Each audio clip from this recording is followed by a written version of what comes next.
অইন বছৰৰ দৰে এইবেলিও হাতছিগিমাৰী শংকৰ আজান জাতীয় বিদ্যালয়ত বিশ্ব পৰিৱেশ দিৱস উদযাপন কৰা হয়।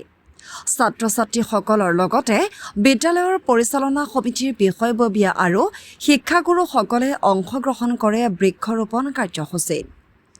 উল্লেখ্য যে শংকৰ আজান জাতীয় বিদ্যালয়ত প্ৰতি বছৰৰ ৫ জুন তাৰিখে বিদ্যালয়ৰ চৌহদৰ লগতে বিদ্যালয়ৰ চৌপাশে বৃক্ষৰোপণ কৰা হয়।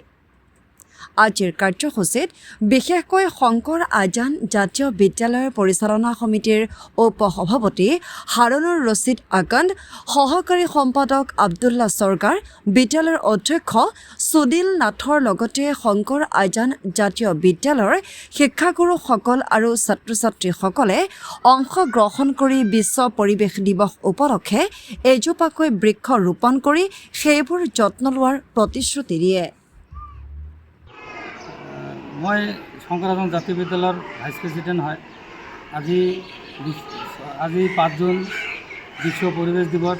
এই বিশ্ব পৰিৱেশ দিৱসত আজি আমি পুৱা 11 বজাত গছপুলি ৰোপণ কৰিলোঁ আৰু প্ৰতি বছৰেই এইখন বিদ্যালয়ত আমি গছপুলি ৰোপণ কৰি পৰিৱেশ সুৰক্ষিত কৰাৰ কাৰণে চেষ্টা কৰি আছোঁ আৰু মই বিশ্বৰ সকলো অনুষ্ঠান প্ৰতিষ্ঠানকৈ মানে আজিৰ দিনটো গছপুলি ৰোপণ কৰি যাতে পৰিৱেশ সুৰক্ষিত কৰে সেই কামনা কৰিলোঁ আৰু প্ৰত্যেকজন গাঁৱলীয়া মানুহকো নিজৰ ঘৰৰ চৌপাশত যাতে গছ ৰোপণ কৰে এইটো মই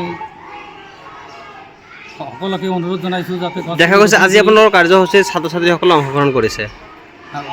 বৃক্ষৰোপণ কৰিছে। কি ক'ব মানে ৰাইজক কি মেছেজ দিব?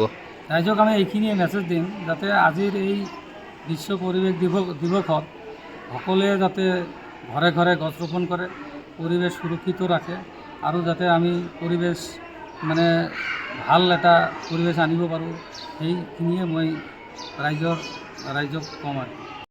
মই শংকৰ আজান জাতীয় বিদ্যালয়ৰ আজি মানে বিশ্ব পৰিৱেশ দিৱসত মানে গছপুলি ৰুলোঁ আৰু আমাৰ ছাত্ৰ ছাত্ৰীসকলক বহুত সহায় কৰিছে আমাৰ মেম ছাৰ বাইদেউসকলে গোটেইখিনি। আশা কৰোঁ আমাৰ মানে আমাৰ জিলাত যাতে মানে সকলো স্কুলত মানে ছাত্ৰ ছাত্ৰী যাতে এনেকুৱা মানে কি কৰে বা বৃক্ষৰোপণ কৰে আমি এইটো আশা কৰোঁ যাতে মানে আমাৰ দেশখন যাতে সুৰক্ষিত হয়। মানে গছপুলি লাগে আৰু গছপুলি নাথাকিলে আমি কেনেকৈ জীয়াই থাকিম? গছপুলিটো আমাক লাগিবই, আমাকতো অক্সিজেন লাগিবই। বৃক্ষৰোপণ কৰাটো জৰুৰী, এইটো জৰুৰী।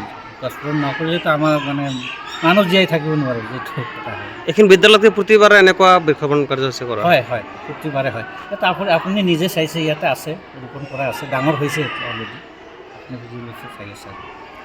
মানে দেখা যায় বহু ঠাই বৃক্ষৰোপণ কৰাৰ পাছত যত্ন নল'লে বা গছ মৰি যায়, কিন্তু ইয়াত যত্ন লোৱা হয়নে? হয় নিশ্চিত।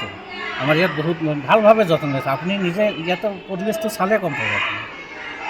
কি ক'ব ৰাইজক কি মেছেজ দিব? আমি ৰাইজক এইটোৱে মেছেজ দিম যাতে সকলোৱে এনেকৈ মানে গছ ৰোপণ কৰে আৰু মানে যাতে আমাৰ দেশখন সুৰক্ষিত হয়, আমাৰ সমাজত যাতে উন্নতি হয়। আমাৰ মানে এইবিলাক কৰিবই লাগিব, আমি জীয়াই থাকিব।